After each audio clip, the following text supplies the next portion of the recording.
ಕ್ರಿಸ್ತನಲ್ಲಿ ಪ್ರೀತಿಯ ಸಹೋದರರೇ ಮತ್ತು ಸಹೋದರಿಯರೇ, ನಿಮ್ಮೆಲ್ಲರಿಗೂ ಮುಂಜಾನೆಯ ವಂದನೆಗಳು. ಕ್ರಿಸ್ತನ ಜೀವಿತ ಪಾಠದ ಹೆಸರು 770 ಸಾರಿ ಕ್ಷಮಿಸು.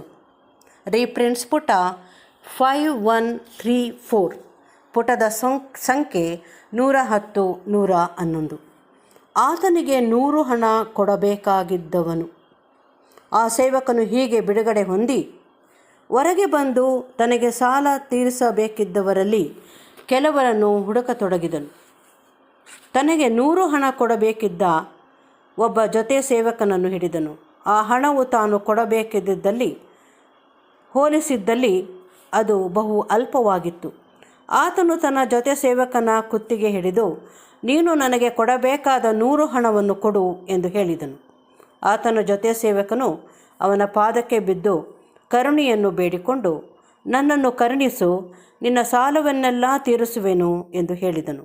ಆದರೆ ಆತನು ತಡಮಾಡದೆ ಅವನನ್ನು ಹಿಡಿಸಿ ಆ ಸಾಲವನ್ನೆಲ್ಲ ತೀರಿಸುವ ತನಕ ಅವನನ್ನು ಸೆರೆಮನೆಯಲ್ಲಿ ಹಾಕಿಸಿದನು.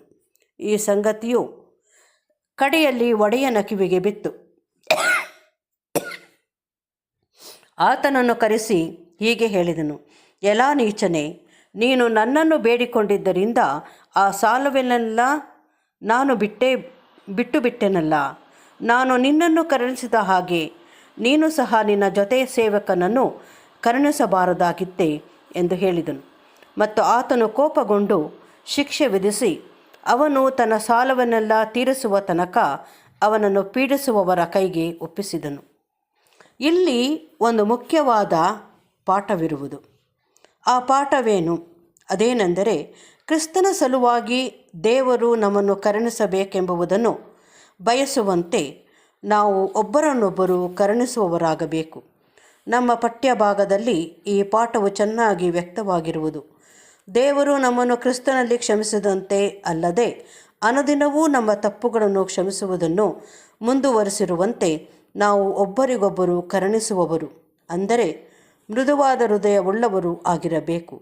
ಇತರರು ನಮಗೆ ಮಾಡಿದ ತಪ್ಪುಗಳನ್ನು ನಾವು ಮಾಡಿರುವ ತಪ್ಪುಗಳಿಗೆ ಹೋಲಿಸಿದ್ದಲ್ಲಿ ಅವು ನಿಜವಾಗಿಯೂ ಅಲ್ಪವಾದವುಗಳು. ಆದುದರಿಂದ ನಮ್ಮನ್ನು ಕೇಳಿಕೊಳ್ಳುವವರೆಲ್ಲರನ್ನೂ 770 ಕ್ಷಮಿಸುವುದಕ್ಕೆ ಹೆಚ್ಚು ಮನಸ್ಸುಳ್ಳವರಾಗಿರಬೇಕು. ಹೀಗೆ ಕರುಣೆ ತೋರಿಸುವುದನ್ನು ಅಭ್ಯಾಸಿಸುವಲ್ಲಿ ನಾವು ದೈವಿಕ ಗುಣವನ್ನು ಅನುಕರಣೆ ಮಾಡುವವರಾಗುತ್ತೇವೆ. ನಮ್ಮ ಹೃದಯದಲ್ಲಿ ಹಾಗೂ ಜೀವಿತದಲ್ಲಿ ಅದರ ಪ್ರಭಾವವು ಘನತೆಯುಂಟು ಮಾಡುವಂಥದ್ದು. ನಮ್ಮ ಕರ್ತನಾದ ಯೇಸುವು ತಂದೆಯ ವ್ಯಕ್ತಿತ್ವದ ಪ್ರತಿರೂಪವಾಗಿರುವನು ಮತ್ತು ನಾವು ಈ ಉದಾರ ಭಾವ ಮತ್ತು ಪ್ರೀತಿಯ ಗುಣಗಳನ್ನು ಅನುಕರಣೆ ಮಾಡುವಲ್ಲಿ ಅಧಿಕವಾಗಿ ಕ್ರಿಸ್ತನ ಹೋಲಿಕೆಗೆ ಬರುವವರಾಗುತ್ತೇವೆ ಮತ್ತು ಹೀಗಾಗಿ ಹೆಚ್ಚಾಗಿ ದೇವರ ಹೋಲಿಕೆಗೆ ಬರುತ್ತೇವೆ. ದೇವರು ನಿಮಗೆ ಸಹ ಮಾಡಿದಂತೆ ದೇವರು ಕ್ರಿಸ್ತನ ದೇಹದ ಅಂಗಗಳಾಗಿರುವ ಸಭೆಯೊಂದಿಗೆ ನಡಕೊಳ್ಳಲು ಅನುಸರಿಸುವ ತತ್ವಗಳ ವಿಷಯವಾಗಿ ತನ್ನ ಸಾಮ್ಯವು ಬೋಧಿಸುವುದೆಂದು ನಮ್ಮ ಕರ್ತನಾದ ಯೇಸುವು ವಿವರಿಸಿ ಹೇಳಿರುವನು.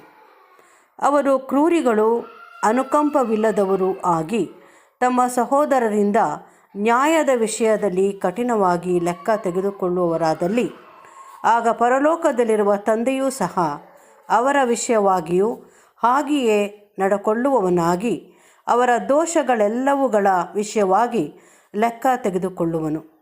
ದೇವಜನರು ಈ ಪಾಠದ ಪ್ರಬಲತೆಯನ್ನು ಮನಗಂಡವರಾದಲ್ಲಿ ಸಹೋದರರ ತಪ್ಪು ದೋಷಗಳನ್ನು ಬಹು ಉದಾರವಾಗಿ ಮತ್ತು ಬಹು ಸಾಧಾರಣವಾಗಿ ಕ್ಷಮಿಸುವ ಅಭ್ಯಾಸವನ್ನು ಬಳಕೆಗೆ ತಂದುಕೊಳ್ಳುವವರಾಗುವರು.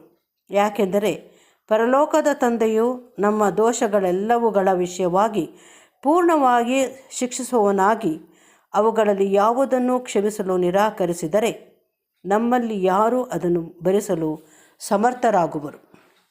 ನಾವು ದೇವರ ಕನಿಕರವನ್ನು ಮನಗಂಡವರಾಗಿರುವವರೆಂಬುದನ್ನು ಆತನ ಗುಣಲಕ್ಷಣಗಳನ್ನು ಕಲಿತುಕೊಂಡವರಾಗಿ ನಂಬಿಗಸ್ತರ ಮನೆತನದ ವಿಷಯವಾಗಿ ಹೆಚ್ಚು ಹೆಚ್ಚು ಕನಿಕರವುಳ್ಳವರಾಗಿಯೂ ಉದಾರಿಗಳಾಗಿಯೂ ಇರುವುದರ ಮೂಲಕವಾಗಿ ನಾವು ತೋರಿಸಿಕೊಡುವವರಾಗಿರುವೆವು.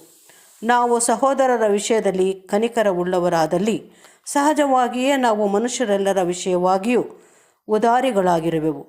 ಇನ್ನೊಂದು ರೀತಿಯಲ್ಲಿ ಹೇಳುವುದಾದರೆ, ನಾವು ನಮ್ಮ ದೋಷ ಬಲಹೀನತೆಗಳ ವಿಷಯವಾಗಿ ನೆನೆದು ಅವುಗಳ ವಿಷಯವಾಗಿ ಮನಗಂಡವರಾದರೆ ಅದು ನಮ್ಮನ್ನು ಸಹೋದರರ ವಿಷಯದಲ್ಲಿಯೂ ಮಾತ್ರವಲ್ಲದೆ ಮನುಕುಲದವರೆಲ್ಲರ ವಿಷಯವಾಗಿಯೂ ಅನುಕಂಪ ಉಳ್ಳವರಾಗಿರುವಂತೆ ಮಾಡುವುದು. ದೇವರು ಇದರಲ್ಲಿ ಸಂತೋಷಿಸುವನು. ಪವಿತ್ರಾತ್ಮನ ಈ ಕೃಪಾವರಗಳನ್ನು ನಮ್ಮಲ್ಲಿ ಬೆಳೆಸಿಕೊಳ್ಳುವಂಥವರು ಕರ್ತನ ದೃಷ್ಟಿಯಲ್ಲಿ ಮೆಚ್ಚುಗೆಯಾಗಿರುವರು ಮತ್ತು ಅವರು ಆ ಮೂಲಕವಾಗಿ ಯೇಸುವಿನೊಡನೆ ಆತನ ಮಹಿಮಾ ಸಿಂಹಾಸನದಲ್ಲಿ ಒಂದು ಪಾಲನ್ನು ಹೊಂದಲು ಯೋಗ್ಯರಾಗಿ ಅದಕ್ಕೆ ಸಿದ್ಧವಾಗುವರು. ಯಾಕೆಂದರೆ ಸ್ಪಷ್ಟವಾದ ಜ್ಞಾನ ಮತ್ತು ಅಲ್ಲಿ ಒದಗಿಸಲಾಗುವ ಸಹಾಯದ ಮೂಲಕ ದೈವಾನುಗ್ರಹ ಮತ್ತು ಆಶೀರ್ವಾದಗಳಿಗೆ ಮರಳಿ ಬರುವ ಮನುಕುಲದ ಸಾವಿರಾರು ಜನರಿಗೆ ಕರುಣೆ ತೋರಿಸುವ ಉದ್ದೇಶಕ್ಕಾಗಿಯೇ ಮೆಸ್ಸಿಯನ ಆ ಮಹಾರಾಜ್ಯವು ಸ್ಥಾಪಿತವಾಗುವುದು.